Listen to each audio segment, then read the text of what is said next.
بسم الله الرحمن الرحيم رياض الصالحين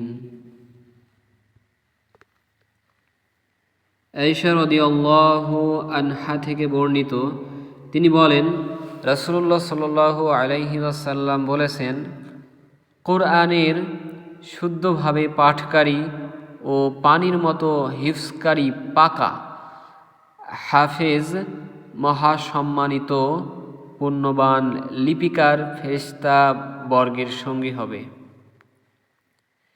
আর যে ব্যক্তি পাকা হাফেজ না থাকার কারণে কোরআন পাঠে উ উ করে এবং পড়তে কষ্টবোধ করে, তার জন্য রয়েছে দুটি সওয়াব, একটি তেলাওয়াত ও দ্বিতীয়টি তার কষ্টের কারণে। আয়েশা রাদিয়াল্লাহু আনহা থেকে বর্ণিত তিনি বলেন, রাসূলুল্লাহ সাল্লাল্লাহু আলাইহি ওয়াসাল্লাম বলেছেন, কোরআনের শুদ্ধভাবে পাঠকারী ও পানির মতো হিফজকারী পাকা হাফেজ মহাসম্মানিত পুণ্যবান লিপিকার ফেরেশতা বর্গের সঙ্গী হবে। আর যে ব্যক্তি পাকা হিফজ না থাকার কারণে কোরআন পাঠে উ করে এবং পড়তে কষ্টবোধ করে, তার জন্য রয়েছে দুটি সওয়াব, একটি তেলাওয়াত ও দ্বিতীয়টি কষ্টের কারণে। আয়েশা রাদিয়াল্লাহু আনহা থেকে বর্ণিত তিনি বলেন, রাসূলুল্লাহ সাল্লাল্লাহু আলাইহি ওয়াসাল্লাম বলেছেন, কোরআনের শুদ্ধভাবে পাঠকারী ও পানির মতো হিফজকারী পাকা হাফেজ মহাসম্মানিত পুণ্যবান লিপিকার ফেরেশতাবর্গের সঙ্গী হবে। আর যে ব্যক্তি পাকা হিফজ না থাকার কারণে কোরআন পাঠে উ করে এবং পড়তে কষ্টবোধ করে, তার জন্য রয়েছে দুটি সওয়াব, একটি তেলাওয়াত ও দ্বিতীয়টি কষ্টের দরুন।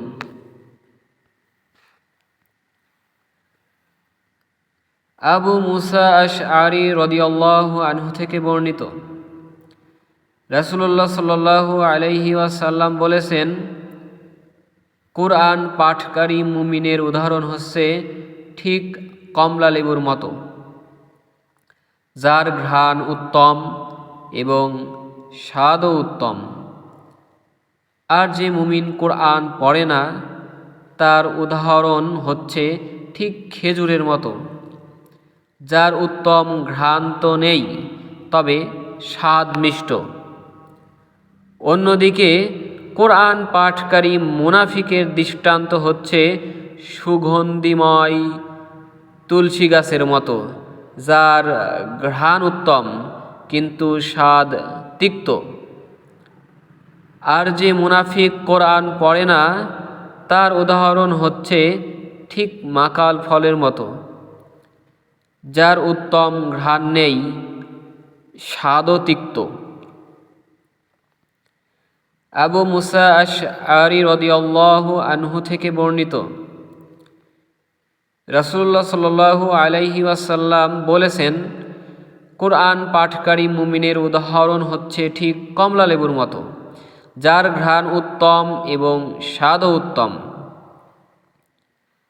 আর যে মুমিন কোরআন পড়ে না, তার উদাহরণ হচ্ছে ঠিক খেজুরের মতো, যার উত্তম ঘ্রাণ তো নেই, তবে স্বাদ মিষ্ট। অন্যদিকে কোরআন পাঠকারী মুনাফিকের দৃষ্টান্ত হচ্ছে সুগন্ধিময় তুলসী গাছের মতো, যার ঘ্রাণ উত্তম কিন্তু স্বাদ তিক্ত। আর যে মুনাফিক কোরআন পড়ে না, তার উদাহরণ হচ্ছে ঠিক মাকাল ফলের মতো, যার উত্তম ঘ্রাণ নেই, স্বাদও তিক্ত। আবু মুসা আশআরী রাদিয়াল্লাহু আনহু থেকে বর্ণিত রাসূলুল্লাহ সাল্লাল্লাহু আলাইহি ওয়াসাল্লাম বলেছেন, কুরআন পাঠকারী মুমিনের উদাহরণ হচ্ছে কমলা লেবুর মতো, যার ঘ্রাণ উত্তম এবং স্বাদও উত্তম। আর যে মুমিন কুরআন পড়ে না, তার উদাহরণ হচ্ছে ঠিক খেজুরের মতো, যার উত্তম ঘ্রাণ তো নেই, তবে স্বাদ মিষ্ট। অন্যদিকে কোরআন পাঠকারী মুনাফিকের দৃষ্টান্ত হচ্ছে সুগন্ধিময় তুলসী গাছের মতো, যার ঘ্রাণ উত্তম কিন্তু স্বাদ তিক্ত। আর যে মুনাফিক কোরআন পড়ে না, তার উদাহরণ হচ্ছে ঠিক মাকাল ফলের মতো, যার উত্তম ঘ্রাণও নেই, স্বাদও তিক্ত।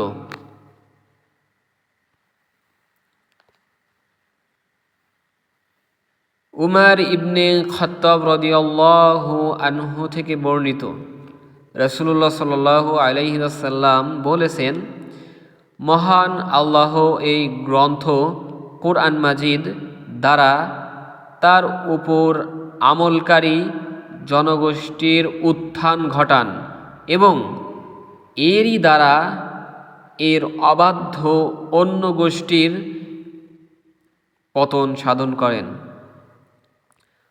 উমর ইবনু খাত্তাব রাদিয়াল্লাহু আনহু থেকে বর্ণিত, রাসূলুল্লাহ সাল্লাল্লাহু আলাইহি ওয়াসাল্লাম বলেছেন, মহান আল্লাহ এই গ্রন্থ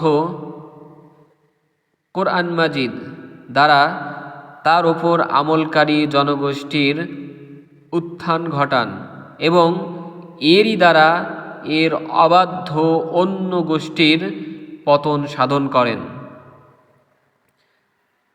উমর ইবনে খাত্তাব রাদিয়াল্লাহু আনহু থেকে বর্ণিত, রাসূলুল্লাহ সাল্লাল্লাহু আলাইহি ওয়াসাল্লাম বলেছেন, মহান আল্লাহ এই গ্রন্থ কোরআন মাজিদ দ্বারা তার উপর আমলকারী জনগোষ্ঠীর উত্থান ঘটান এবং এরই দ্বারা এর অবাধ্য অন্য গোষ্ঠীর পতন সাধন করেন।